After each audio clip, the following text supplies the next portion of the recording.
I can't help but feel that this is a giant distraction, Liam said. If by distraction you mean entertainment, Mariam replied, then I agree.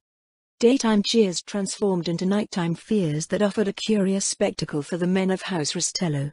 After giving themselves plenty of imaginary things to be fearful of, the patrols in the neighboring jurisdictions spent more time jumping at shadows on their own turf than continuing their harassment of House Rastello's retainers. You should do something to scare them, Mariam said. Like what? I don't know. Something. They've been messing with us all day. It's only fair that we get our turn. If we mess with them any more than they already are, Liam said, they're going to cause accidents. Mariam's patrol froze and looked up at the starry sky as a scream drifted through the air. Their side, Liam said. And I think that was a man? The patrol relaxed. Across the street, their opposite numbers continued to look all around themselves with weapons brandished. A few stole fearful glances at a nearby alley, but none dared to approach it. Hey Liam, Mariam raised his voice. You hear the latest? What? They've been saying that House Rastello has an assassin from my journey working for it. Huh? Across the street, the other patrol's fearful tension went up by 3 notches. Mariam's men chuckled. A member of the other patrol took notice and glared at them, spitting on the street before calling for the others to resume their patrol. Did someone really say that? Liam asked.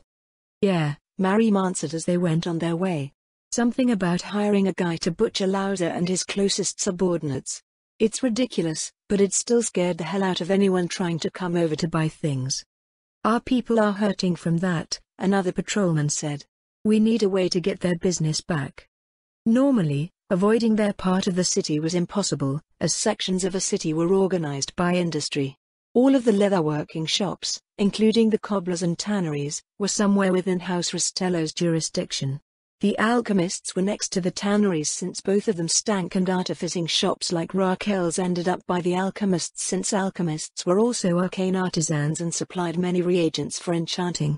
Most of the arcane artisans in the city had been expended as soldiers in the war, however. Outside of the prime estates, which had its own exclusive market, everyone in the city needed something from the industries in House Rastello's jurisdiction. Unfortunately, the existence of the labor camps outside of the city provided an alternative source of necessities, which were sold at the stands in the city plazas. Did the royal court say anything about what happened last night? Liam asked. Lord Rastello's still pushing his case, Mariam said. The knights won't say anything more than that. It'd be nice if these other houses fucked up again to give us more ammunition for a court battle. What about new allies? If the royalists are against us now, shouldn't we be making friends with the conservatives? It's a pragmatic choice, but doing that would be as if we're admitting that we're purposely undermining the royalists. The issue isn't a matter of who has power, it's about who has the moral high ground. You see it in the way that the other houses are attacking us, it's never physical threats. It's all about looking for ways to break down our righteous stance. Liam nodded at Mariam's words. He couldn't say that he was wrong, at least with what the other houses were apparently doing. It had always been a puzzle how nobles could do what they did without ever getting in trouble, but his time in the Holy Kingdom had answered much of it.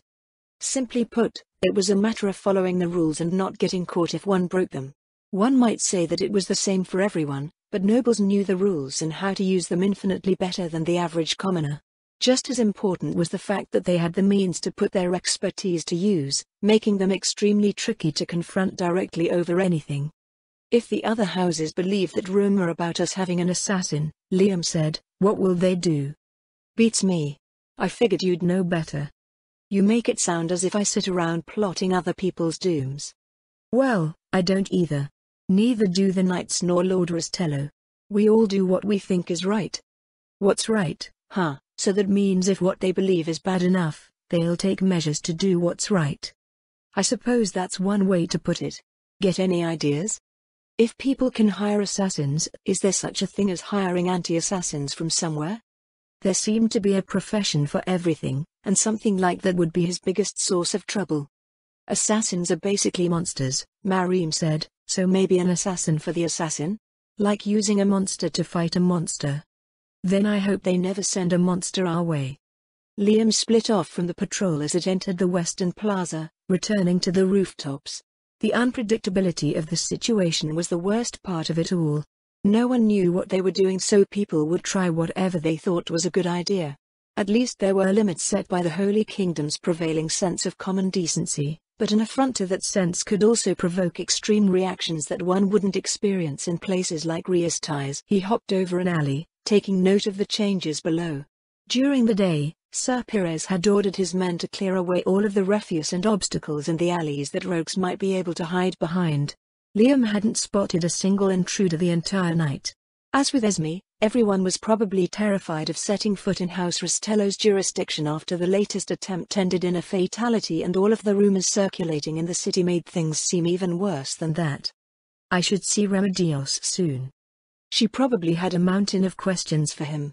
Unfortunately, he still had nothing for her to act on.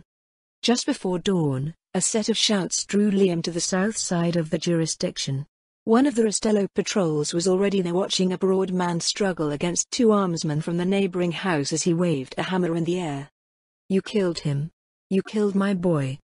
A woman's faint weeping could be heard from a nearby alley. "What happened?" Liam asked as he dropped in behind the patrol. "Idiot stuck a kid that was out doing chores," the patrol sergeant replied. "There's going to be hell to pay." Liam shook his head. It was the unfortunate, seemingly inevitable culmination of the other house's behavior over the last day. Even innocent children could appear as assassins to a man who was convinced that evil lurked behind every corner. "What does that mean for us?" he asked. "I don't want to think about it," the sergeant replied. "The way it played out, it's not something we should be happy about." In other words, House Rastello would be adding more blocks to its jurisdiction. Both the Crown and the citizens had no tolerance for protectors who killed those under their charge.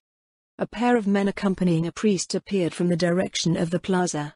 The priest vanished into the alley, only to reappear less than a minute later, shaking her head sadly.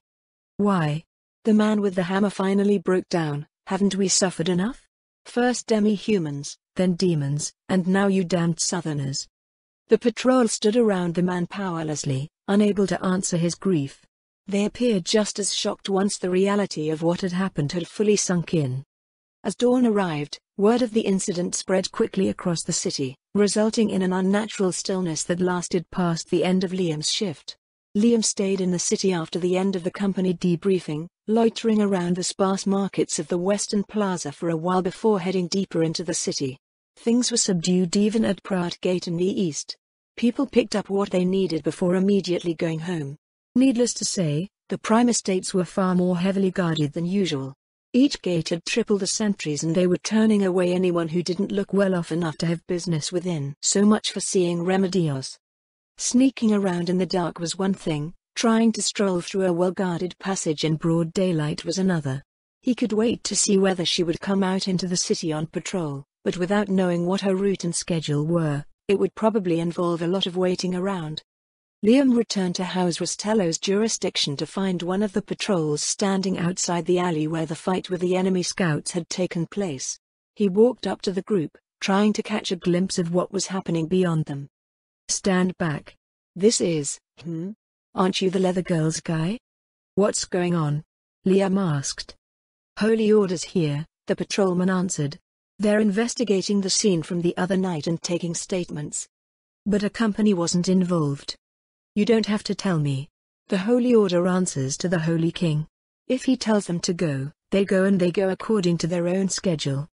Most of B Company didn't go to bed until around mid-morning, so it sounded like they would be called out to be questioned before then. The nobles didn't like outsiders poking around their labor camps, and they wouldn't give the Holy Order an excuse to enter. After taking a closer look at the paladins investigating the alley and the single squire tending to their horses, he didn't recognize any of them. Liam went to see Sir Pires in the gatehouse. The knight was sifting through a pile of documents on the desk in the captain's office, looking none too pleased. "Liam," he said, "I figured you'd be having dinner by now." "I went to see what the city was like after what happened, sir," Liam replied. "Nat's supposed to be bringing in some goods around now, as well." "How is it out there?" "Quiet," Liam said. "No one's in the streets if they can help it." "I don't blame them," Sir Pires sighed. "No one's died a violent death in the capital since the end of the war. A street patrol killing a child, it's unheard of. Did you hear about the Holy Order?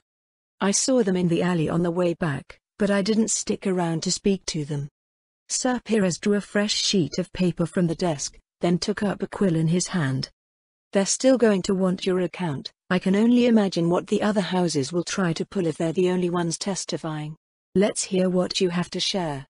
Liam launched into a detailed account, leaving it unembellished. Sir Pires jotted down notes as he spoke, shaking his head at the end. A catastrophe, but how one thing led to another is understandable enough. The paladins that they sent are veterans, so they should be able to see how things escalated and that it was an unfortunate accident. So should I say the same thing to them, sir? Liam asked. You may want to shorten things a bit, Sir Pires answered. The full story may make for a good cautionary tale to share with new retainers, but the court will only want the key points. I'll speak to the other men to make sure their testimonies line up with yours. I'm sure they'll have noticed things that I didn't, sir. That's not what I meant. It's just a fact of life that some people just love bragging about their exploits. These are public testimonies, so we want to keep things as plain as possible even if we do have exceptional men. He nodded in agreement. There was little reason in letting enemies know about one's capabilities if it didn't serve some specific end. Liam left the gatehouse to deliver his testimony. Along the way, he came across Nat, who was leading a wagon filled with crates. 2 laborers pulled the vehicle from the front while another 3 pushed it from the back. Due to the grain shortages in the northern Holy Kingdom, its cities had long abandoned their use of draft animals. Hey, Nat. Nat instantly stuck herself onto him. How many loads do you have to go? Liam asked. We just started, Nat answered. Enchantments are expensive. The amulet and ring you got are worth a wagon load of food each even with the crazy prices. Sorry for the trouble, Liam said. So you have 1 more wagon to deliver, huh? 2. 2? I got something for myself. Oh? What is it? Nat's smile widened into a grin. It's a secret. You'll find out soon enough. A foreboding feeling fell over him as he eyed the girl attached to his arm. Whatever she had purchased, it was undoubtedly something that would help her be more useful to him. He could only hope it was a magical tool or something else that would benefit her after his mission was over. When they arrived at Raquel's shop, they found another wagon blocking the storefront. A small crowd of locals was already gathered in front of it, including Nat's mother. Raquel was nowhere to be seen, but a man in a merchant's coat and hat hopped off of the wagon and walked right up to Liam. You must be Nat. Nope. The merchant blinked, taken aback by Liam's response. After a moment, he walked over to ask one of the men unloading the wagon. Liam walked into Raquel's workshop with Nat. Raquel was leaning back in her chair with her feet crossed over the counter. We brought your stuff, Liam said. A guy parked out front came to bug us, though. Probably the merchant from yesterday. The one that cleaned out your food? Cleaned me out except for my conjured stuff, Raquel grumbled. Nothing's worse than watching conjured food rot. All your mana goes poof for nothing. One of Nat's laborers entered the shop with a crate of food. The merchant came in on his heels. Liam pulled Nat away as he reached for her. The merchant stumbled by and turned around, pointing his finger. You're Nat. Sure am. I'll pay you 5% more than this woman for the food you're selling her. This woman? Sure, Nat said. The merchant counted out his payment on Raquel's counter. Once he left, Nat pocketed her profits and slid the rest over to Raquel. What just happened? Liam frowned. Who knows, Nat shrugged. I saved some time and made some money, I guess? You should have haggled the jerk up to 9%, Raquel said. Would that have worked? Yeah, I was marking up your food by 10%. Oh. At least you have some enchanting work now, Liam said. I would, Raquel replied, but we never decided on what to stick on your braces. We didn't? But I thought we decided what to put on the piece after that. We did, but we skipped right over the braces. Huh? He couldn't recall what enchantment he had ordered for the braces, so it must have been true. Sorry, Liam said, I was in a rush to get to work. What do you think should go on them? I narrowed it down to 3 options. Raquel lifted her legs off of the counter and sat up. First, do you do any archery? Not normally, Liam said. I throw things sometimes if I need to. Alright. If you used a bow, I was going to suggest lesser bracers of archery. In that case, your two best options are lesser bracers of might and lesser bracers of shielding. What do they do? Bracers of might assist in performing strength-related activities. Jumping, lifting, climbing, grappling, athletic stuff, basically. Bracers of shielding provide magical protection in place of a shield. It's great for anyone that doesn't use them and a favorite of mages that don't want to cast shield wall on themselves every few minutes. I got a pair on right now. Raquel rolled up her right sleeve to show off a silvery bracer. Out of curiosity, Liam said, "How much magical protection do you have?" "About as much as a dismounted knight in full plate, I guess. I don't have martial arts or all of their fancy defensive training, though. Whenever a demi-human reached me during the war, I'd get swatted around a bunch." "You'd think such an impressive display of your craft would encourage people to buy your stuff," Nat said. "Well, again, the Royal Army gave me plenty of business before the war. Immediately after the war, no one could afford anything. Since you're buying stuff now, I figure things are looking up." Having magical shielding sounded invaluable, so he went with the lesser bracers of shielding. "What's left to enchant?" Liam asked. "In terms of the usual stuff that prevents you from getting hurt, just the armor. After that, you have your head, something for your face or maybe earrings, back, gloves, and waist. Oh, magic clothing like a shirt works under your armor, too. That's a lot. Like I said the other day, it gets easier the more you narrow things down. The last general defensive item that you need is one for magic resistance, which is usually some form of cloak of resistance. As the physical sort, you'll also want minor gloves of dexterity and a belt of ogre strength. That leaves 3 spots free for situational enchantments. How long will those take?" "It should take around 2 weeks including the trip to Cantor for the boots. People can get magic items faster than I thought," Liam said. Raquel barked out a laugh. "It only feels that way because I didn't have work lined up already. It takes about a month to provide a single person with a full set of basic enchantments. When a procurement officer from the army strolls in one day and asks you to make items for a division's worth of officers, that's a decade of work for the captains alone." "So when the Holy Kingdom returns to normal," Nat asked, "you'll be too busy to do anything else?" "I'll be busier than busy," the mage answered. "Honestly, though, things are looking pretty grim even if I'll be doing well personally. The North lost most of our already limited arcane artisans when Yaldabaoth invaded, then the army burned through the survivors by using us as soldiers. With how ignorant and superstitious this country is about non-priestly magic, it'll take the arcane side of the artificing industry over a century to recover, if ever." "At least you're not getting raided anymore," Liam said. "I'll try and think of things I'll need for those last 3 enchantments. Nat, when can you have those boots ready?" "I can bring in a pair tonight," she said. "Then I guess we'll see you this evening." Outside of Raquel's shop, the food merchant was being swarmed by even more citizens than before. It looked like word of the cheap food had spread beyond House Rastello's jurisdiction and people were coming in for it, bad rumors be damned. "I wonder how long this will last," Liam said. "Not long," Nat replied. "The food we're getting from the labor camp is shipped in from across the bay. They'll start restricting how much camp food can go to the city, but the summer grain harvest will be in soon. Once all that new food floods into the city, prices will collapse." "Do you think so?" "It's obvious. The nobles have been keeping prices high in the city to suck away all of its gold. When they lose control, prices will fall off a cliff because the value of everything relative to the limited gold supply should be super high. I hope I can build up a lot of coin before that happens." "Did you always know about this?" "It didn't take me long to figure out once I saw how the camps worked. Getting stronger is scary." The types of artisans that ran workshops in the cities were also a type of merchant, so Nat's advancement not only meant she was more skilled at leatherworking, but also at running a business and reading markets. She could feel her way to correct answers in fields related to her profession with just the basic education afforded to her by her family. "So, you're making gauntlets, a belt, and body armor next, huh?" "Yup. Oh, about the body armor, they don't make any in the city and I couldn't find examples of it anywhere. Is there any chance you could get your hands on something like that?" "I'll take a look around," Liam said. Where have you been so far? Just House Restello's jurisdiction, Nat replied. And the Western Plaza.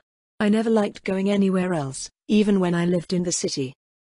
Where are we going? The Holy Order is taking statements about what happened the other night. I was on my way to talk to the Paladins investigating the incident before I ran into you.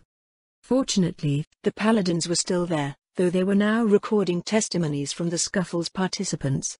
Marim looked over his shoulder at Liam and Nat's approach. There you are, he said. Sir Perez said you had already gone ahead, so I was surprised I got here first. I found Nat along the way. What did the Paladins say? And then? And then? And then? And then? Liam laughed despite the gravity of the situation. One of the Paladins looked up from his notes, directing a stern frown in their direction. Who is that man? The Paladin asked. This is Liam, Brother Hugo. He's our company's thief-taker, the one that discovered the fellows we ran into. Is that so? Wait where you are. I'll be with you shortly. A discomforting feeling spread throughout Liam's body. Back in Facet Town, words like that from the authorities were usually a prelude to being extorted, cast as a scapegoat for something, or taken into an alley to be beaten up and robbed. Rationally speaking, he knew it wouldn't happen in Hobans, but he couldn't shake off the unpleasant sensation. Don't mind it, Marim told him. I showed them the broken links in my mail where I got stuck and all I got from them was "and then?" Which was fine. Sir Jimena didn't want anyone to attract too much attention and neither did Liam. A few minutes later, the Paladin came over, flipping through his stack of notes. You're the thief-taker, Liam? That's right. Testimonies state that you were the first to inform Marim's patrol of the other party's presence. That's true, as far as I know. How did you find them? They weren't hiding or anything, just standing in the cul-de-sac at the end of this alley, exchanging information. The Paladin's quill scratched over his parchment. Liam couldn't tell what he was thinking. After that, Brother Hugo said, you informed Marim's patrol of their presence? Yes. The other party asserts that an assassin attacked them before they encountered Marim's patrol. Is that true? They looked a bit too healthy to be assassinated when we detained them. Answer the question. If by an assassin attacking them they meant someone they couldn't see was attacking them, then yes. I started throwing roof tiles at them when I saw them draw their weapons and prepare an ambush for Marim's patrol. You should have noticed all the broken pieces of clay in the alley near where the fight happened. Is there anything else you'd like to add? That's pretty much all I did, Liam said. I see.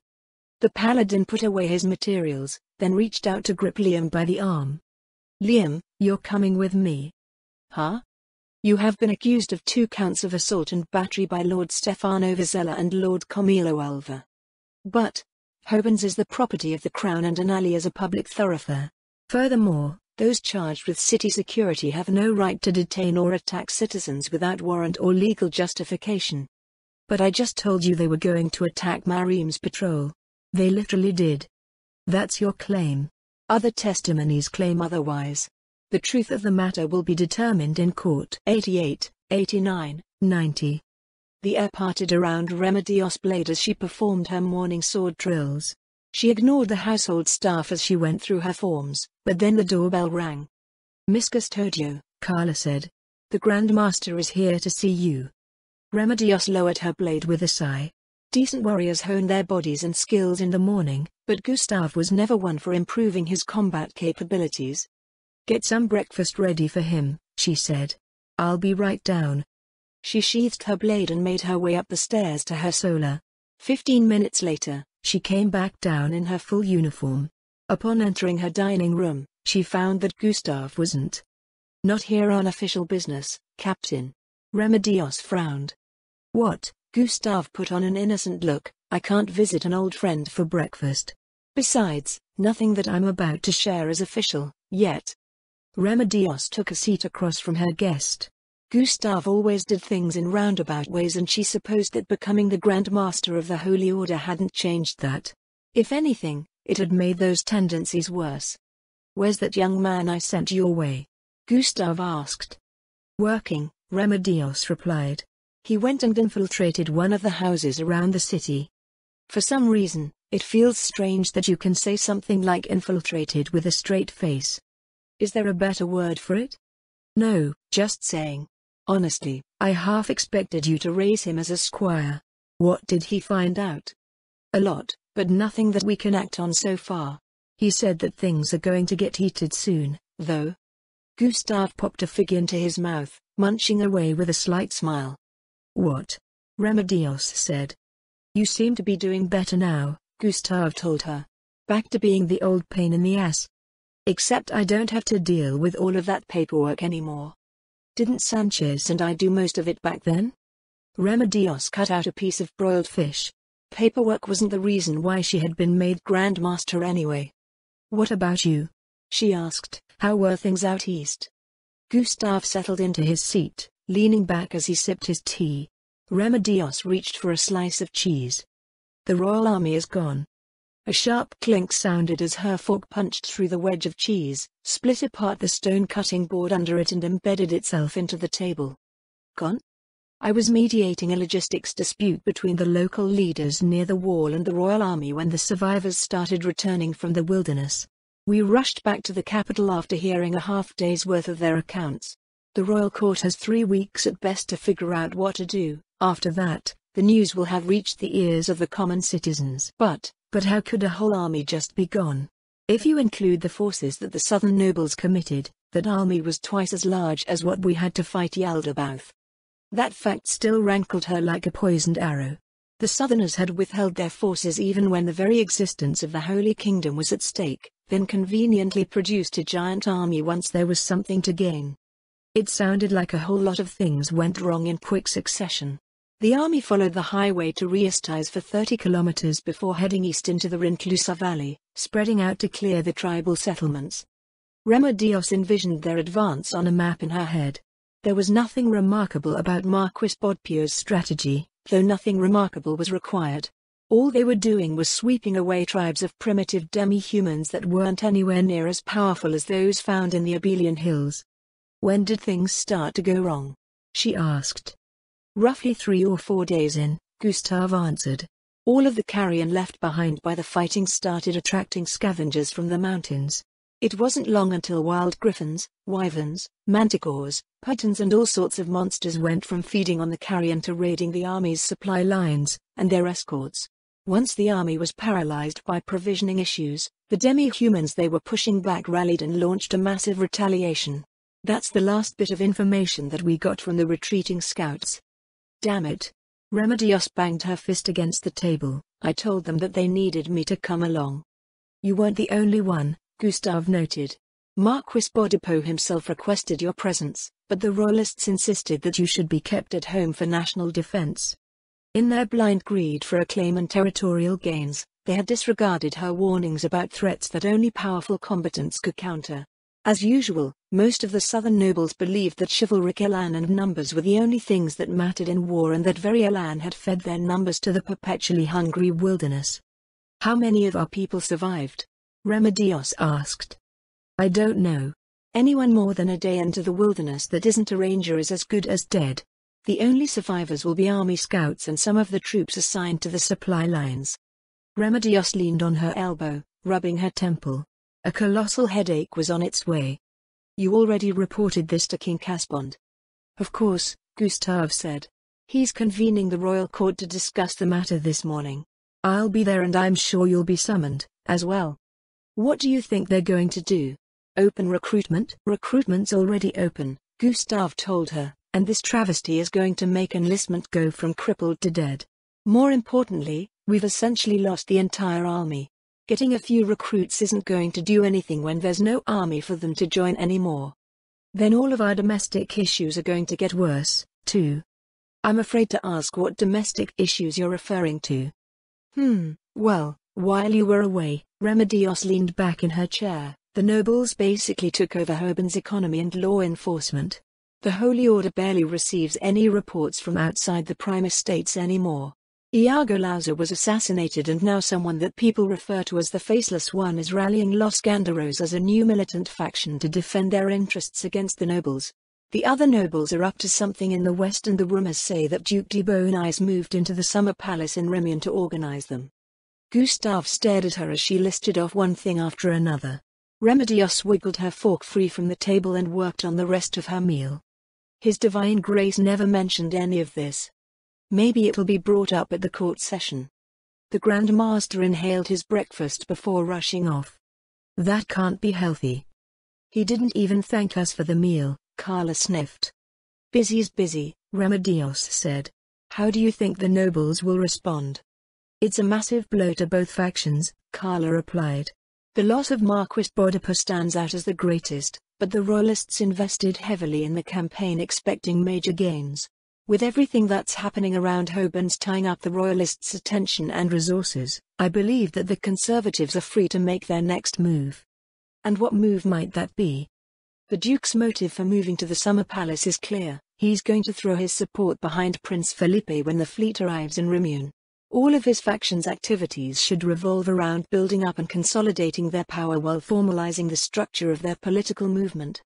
Are they going to fight? Prince Felipe's faction will insist that King Caspont is unsuited to rule and point to the Holy Kingdom's current state as clear evidence of that fact. King Caspont shows no sign of remorse over his edicts and policies, and the Royalists are guaranteed to support him. Unfortunately, civil war appears to be our current course. Damn the Yaldabaoth. As if leaving the Holy Kingdom in ruins wasn't enough, the Archfiend had left a legacy that would perpetuate even more ruin long after he was gone. It was as if no one cared about the country anymore. The future was filled with endless bickering over a land that spiraled further into destitution with every passing month.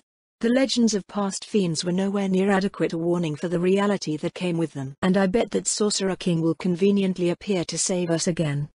She wouldn't be surprised if the Sorcerer's Kingdom had a hand in their current troubles. Everything since Yaldabaoth's invasion in the autumn had conveniently worked in the undead menace's favor, and he was all too happy to exploit the situation to make himself appear as a savior. What will you do? Me? Remedios blinked. Yes, Miss Custodio. Will you continue to follow the orders of the Holy Order and the Holy King? Or does your dislike of what the Holy King's policies have done to the Holy Kingdom mean that you will take up Prince Felipe's cause? Both sides will be courting you, not just as the most powerful warrior in the country, but also as the personification of the Holy Kingdom's justice. I don't know. I swore an oath to protect the Holy Kingdom and its people. How can I just pick a side when neither appears to serve the Holy Kingdom's justice?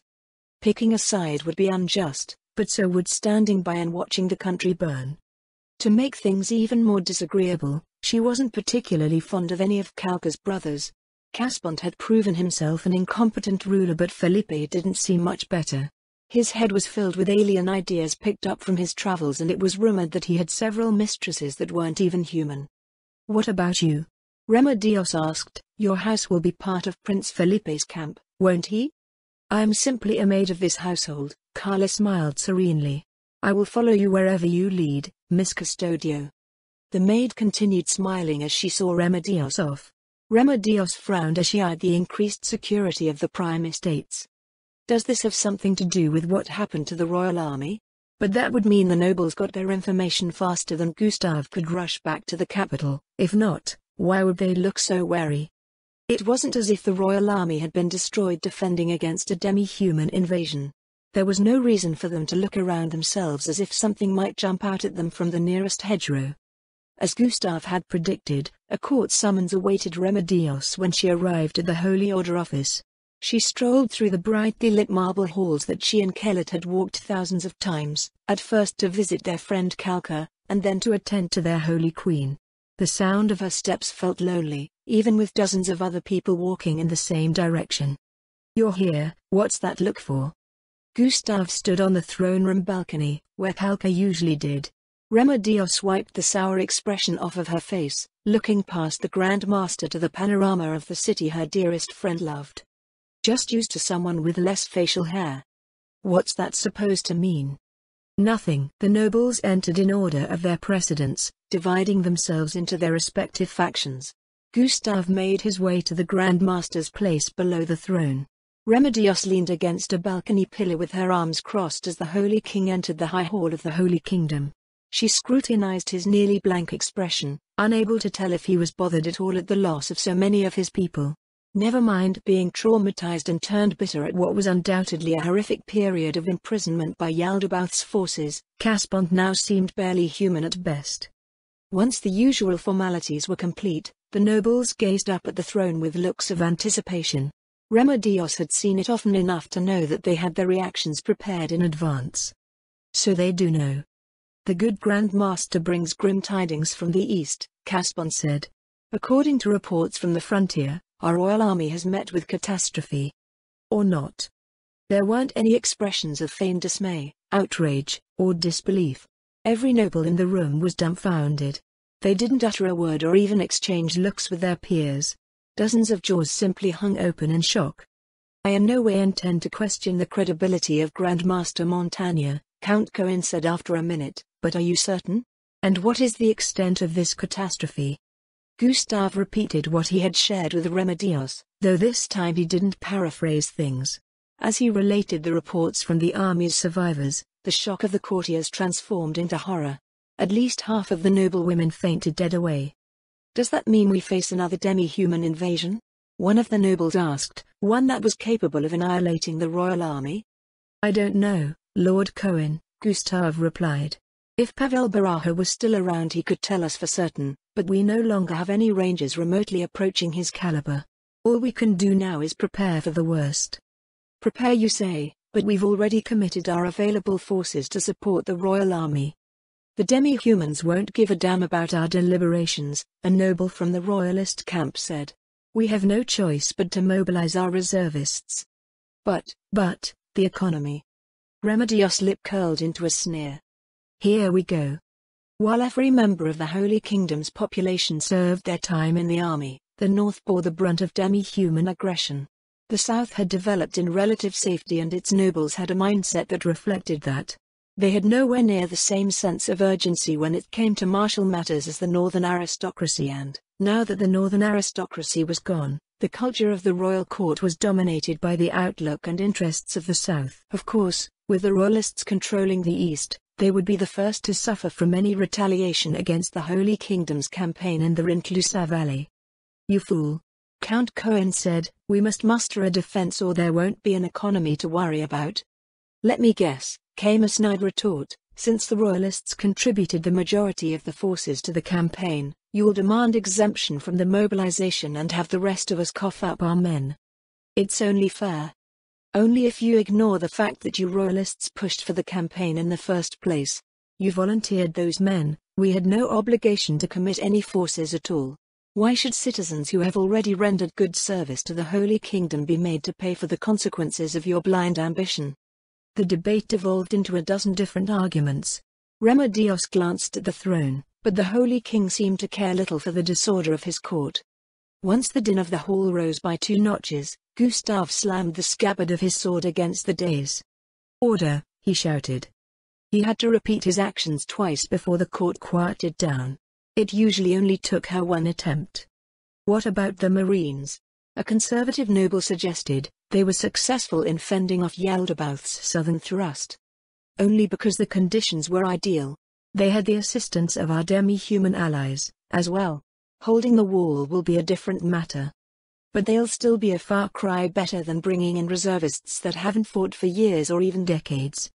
Ones drawn from the north should have plenty of recent experience. Remedios stormed forward from her place on the balcony. Haven't the people suffered enough already? She said, you speak of fairness between yourselves, but it seems that the North hasn't been granted the same measure. Silence fell over the court at her words. The nobles from both factions offered nothing but cold gazes in response. We believe that our citizens would ask the same question, Caspont said. Count Cohen lowered his head to the throne before speaking. It is a simple cost-benefit analysis, Your Divine Grace. As mentioned, reservists from the north have the benefit of recent experience fighting against invading forces in their home territories. At the same time, the north is still in the process of recovery. Disrupting the South's healthy economic activities with a general mobilization in favor of providing labor for the North's crippled industries is a highly inefficient course of action that will only hurt the Holy Kingdom in the long run. Is that so? Caspon nodded. Does anyone have a counter-argument for Lord Cohen's rationale? It's not about efficiency, you heartless wretch, Remedios grated. People aren't numbers that you can manipulate as you please. Do you mean to say that they would do better if we don't? Lord Cohen answered coolly, need I remind you that the manipulation of numbers is the entire reason why the North hasn't already starved to death? You propose to alleviate the immediate situation of 100,000 by extending the plight of millions in the interests of fairness. I do not understand how you can even entertain this laughably evil notion. Dozens of nobles backed away as the creak of Remedios' clenched gauntlet came in the wake of Lord Cohen's words. Evil? Huh? It was a statement that could not go unchallenged. One of the nobles from the conservative camp cleared his throat. To give voice to a more practical concern, he said, can the crown even afford to field 100,000 men? If the royal army was truly lost in the Rinclusa Valley, that means we need to mobilize, equip, retrain, station, and supply a new army from nothing. Caspont looked to his cabinet, where the Minister of Finance was seated. The Minister of Finance, a baron from the royalist faction, shook his head. As everyone present should know, he said, the Crown's revenues are a mere fraction of what they were last year. Never mind the time it will take to mobilize a new army, I fear that we cannot muster the numbers to defend against this new threat. But the budget was still able to sustain the 30,000 members of the Royal Army, was it not? Yes, Your Divine Grace, the Minister of Finance replied, but if we must do everything that was mentioned, the Crown can only mobilize 5,000 soldiers. The buzz of hushed discussion filled the hall. That sounded about right. Supplying an army was certainly a costly venture, but they weren't simply cycling temporary recruits in and out of an established army now. A compromise, then, Lord Cohen raised his voice. The Lords of the South will loan the funds to raise a new army while the North provides the soldiers. Of course, we will not hold back any men from the South who wish to volunteer their talents to the country. In the end, the proposal met with unanimous approval. With nothing else to address, the royal court was adjourned an hour before lunch. I can't shake the feeling that the royalists played us somehow, Gustav said as they made their way across the palace grounds. Are you saying they sacrificed the royal army for some unknown reason? Not that part. Everything after that. I bet they had you brought in just to be baited into that response of yours and that helped them get what they wanted. Maybe I would have done the country a favor by punching Cohen's head off back there. What do you think they did? Something with the army, Gustav said, but I have no idea what. I could ask Carla about it, Remedios said. We have our new source, too. Our source, huh? Morning, Captain. Hey, Hugo, Gustav replied. Remedios did a double take as their source was led past them in chains. What? Gustav stopped and looked at her. That was Liam just now. Really? She gave Gustav the look. Hey, Gustav said, I spoke to him for 10 minutes, at most. People person, my ass. They followed Hugo and his captive back to the Holy Order office.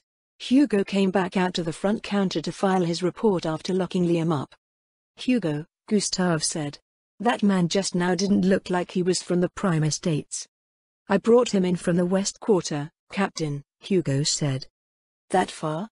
Yeah, the senior paladin shook his head. 2 counts of assault and battery. They couldn't keep someone that dangerous in the local jail. Remedios walked off toward the prison. She opened the door viewer to each cell, peering into them until she found the one with Liam inside. Then, she realized that she didn't have the key to his cell. Halfway back to the office, Gustav appeared, holding up a keyring in his hand. You didn't have to rush off, Gustav said. It's not as if he's going anywhere. That's what you say, Remedios said, but I'm not sure what the limits of his capabilities are. They entered Liam's cell and closed the door behind them. Remedios crossed her arms, leaning against the entrance as Gustav took a seat across from Liam. I'm Captain Montagna. What's your name? Both Remedios and Liam rolled their eyes. I guess this is convenient, Liam said. Don't tell me you beat up 2 guys just to see us, Remedios frowned. That's a different story, Liam replied. But I couldn't get past all the increased security in the Prime Estates to see Remedios this morning. What happened? Gustav asked. A lot of accidents, Liam answered. Things might get ugly faster than expected. Liam gave his account of what had happened since he had last spoken with her. Remedios sighed as he described the events that got him arrested. In the past, patrols on and along the Great Wall had similar accidents happen several times a week. His account of the accident with the child, however, disturbed her to no end. What are those idiots doing? Remedios bit her lip. Are we going to have a pile of kids stabbed to death by jumpy patrols every night? They'll probably be extra careful about that from now on, Liam said, but scared people still do stupid things. What will probably stop it from reoccurring is parents keeping their kids inside while it's still dark. Those charges leveled against you are valid, though, Gustav noted. If it can't be proven that events went the way you described, you'll be in a bit of trouble. How much is a bit? 2 counts of assault and battery is a week in the stocks? Or a month of temple service, Remedios added. She didn't like the idea that Liam might be undeservingly punished, but the nobles were especially slippery when it came to matters of law. Oh, that's not bad. I got stuck in the stocks once. Remedios and Gustav frowned at Liam. You did? Yeah, Liam said. 2 years ago, I was pinned for some kind of theft. The town militia beat me up before locking me in a pillory for a few days. Riestais throws kids into the stocks? He said he was 14, so that meant he had been incarcerated when he was 12. On false charges, no less. Still, Gustav said, you're pretty cavalier about all this. It's just a weak retaliation, Liam smirked. House Vizela is screwed either way for killing that kid. Remedios resisted the urge to wrap him up in a comforting embrace. Someone his age shouldn't have so easily rendered such a cold, vengeful reply. Speaking of which, Liam said, House Rastello is probably going to end up with House Vizela as part of the city soon. You may want to focus patrols along the new borders. I know they got into a scuffle, Gustav said, but they're still all royalists. They won't break their solidarity so easily. That's the thing, Liam said. I don't know what it looks like in the royal court, but House Rastello's been cut loose from the royalist faction. Did you hear about the incident with Iago Lauser? I just got back from the east, but Remedios mentioned something about it. Are you saying that they're responsible for assassinating Lauser? No, Liam shook his head. What was actually going on was that House Rastello found out Lauser was doing business with both the royalists and the conservatives, so they asked their allies to send some men to set Lauser straight. Then, he mysteriously died and no one knows who did it. Since Rastello is the only house with a clear motive, everyone's assuming that they're responsible. Personally, I think it's a third party that wants to shake up the politics of the North. So an enemy of House Rastello or someone trying to weaken the royalists, Gustav stroked his beard. And now Hobens has an independent house set against all the royalist houses occupying it. Which is why it's probably a good idea to watch their jurisdiction, Liam nodded. So far, there have been 4 incidents related to the other houses trying to pressure House Rastello in the city. 2 of them have led to fatalities and one of those fatalities was a kid fetching water for his family. The other houses might back down for a while because of what happened, but they won't tolerate House Rastello gaining ground in Hobens. How long do you think before they start causing trouble again? Gustav asked. I don't know, Liam shook his head. It depends on everything else that's happening, I guess. I see, Gustav rose from his chair. Well, good job so far. I'm glad you were able to work with Remedios here. The young man shrugged. Once you understand that her brain doesn't stand between her heart and her mouth, she isn't very hard to get along with. Gustav snorted. I'll take that as a compliment, Remedios said.